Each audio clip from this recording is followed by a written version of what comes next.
Rupali चाकणकरांची SIT कडून 2 तासापासून चौकशी सुरू आहे। अत्याचारी भोंदू अशोक खरात प्रकरणात चाकणकर यांच्यावर आरोप आहे। तपासात पूर्णपणे सहकार्य करणार रुपाली चाकणकर यांनी ही प्रतिक्रिया दिली।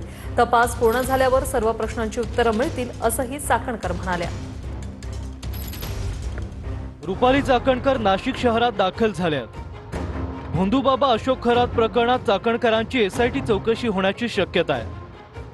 भोंदूबाबा खरातच्या शिवनिका ट्रस्टमध्ये रुपाली चाकणकर विश्वस्त होत्या।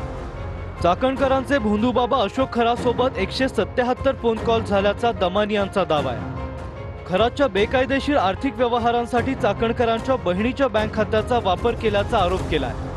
खरासोबतचे काही फोटो व्हायरल झाल्यानंतर चाकणकर यांच्यावर टीकेची झोड उठली होती। चाकणकर खरातला गुरु मानत असल्याने काही प्रकरणात राजकीय हस्तक्षेप असल्याचा संशय व्यक्त करण्यात आलाय। विरोधकांकडून मागणी केल्यानंतर चाकणकरांनी राज्य महिला आयोगाच्या अध्यक्षपदाचा राजीनामा दिला। आज एसआयटीचा जो तपास सुरू आहे त्याच्या संदर्भात त्यांचे काही प्रश्न असतील तर त्या प्रश्नांना काही उत्तरं त्यांना हवी असतील तर ते देण्यासाठी मी आज आलेली आहे आणि या तपासामध्ये पूर्णपणे माझं सहकार्य राहील। त्याच्यामुळे आता तपासाला सामोरं जात असताना जी मदत पोलिसांना असेल, इन्व्हेस्टिगेशन टीमला असेल, तपास अधिकाऱ्यांची जे काही प्रश्न असतील त्याला निश्चितपणाने मी सहकार्य करेन। अनेक प्रकरणामध्ये आपण या अशोक खरातला कुठेतरी पाठीशी घातलं होतं असं देखील त्या ठिकाणी विधान केलं होतं। या अनुषंगाने नेमका तपास आज होणार आहेत का? काय खुलासा करणार? मला असं वाटतं की अनेक शंका तुमच्या सगळ्यांच्या मनामध्ये आहेत।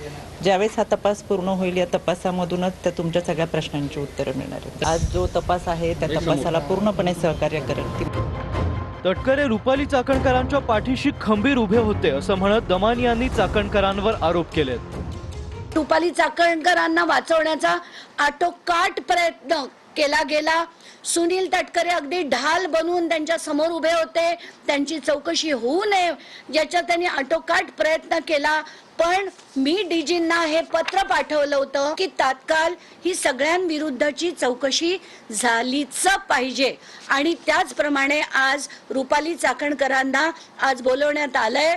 ऐकून आनंद झाला आणि रुपाली चाकणकर या महिला आयोगाच्या अध्यक्षपदापर्यंत कशा पोहोचल्या या सगळ्या गोष्टी आता बाहेर आल्या पाहिजेत आणि याच्यासाठी फक्त आणि फक्त रुपाली चाकणकरांची चौकशी वकील न घेता करण्याची गरज आहे। अंजली दमान्याकडे पोलीस यंत्रणेपेक्षाही फास्ट यंत्रणा आहे। सरकारने स्पष्ट भूमिका घेतली की ज्यांची कोणाची नावं त्यात येतील त्या सर्वांची चौकशी केली जाईल।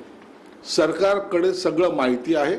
सरकार त्या प्रकरणात गांभीर्याने पाहत आहे। याला ज्या पद्धतीने मीडिया ट्रायल करायचा प्रयत्न ते करतायत। एकनाथ शिंदेचं नाव घेऊन काय करणार आहेत ते? त्यांना हायलाइट होण्यासाठी तर फक्त नाव त्याचा वापर करतायत। या खरात प्रकरणामध्ये महाराष्ट्रातल्या मंत्रिमंडळातले 4 मंत्री समाविष्ट आहेत। त्याची पत्र सुद्धा आम्ही आता मुख्यमंत्र्याला देणार आहोत त्याच्यात आणि या 4च्या मंत्र्यांना मंत्रिमंडळातून काढायची आम्ही मागणी करू।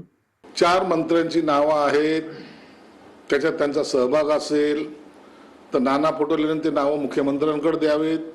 निश्चित त्याची चौकशी केली जाईल, परंतु अंदाजपंचे ठोक ताळ्यावर नावं सांगणं आणि प्रत्यक्षात गुन्ह्यात सहभाग असणं हा भाग वेगळा आहे।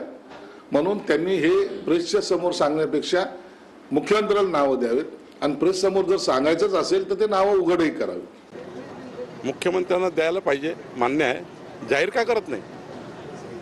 पुन्हा रोखला जाहीर करायला नाना पटोलेंना जाहीर करावी ना, आजच जाहीर करावी। माझा त्यांना निरोप सांगा की जाहीर करायला सांगितलं आहे असं आहे। काहीतरी प्रसिद्धी मिळण्याकरता बोलायचं।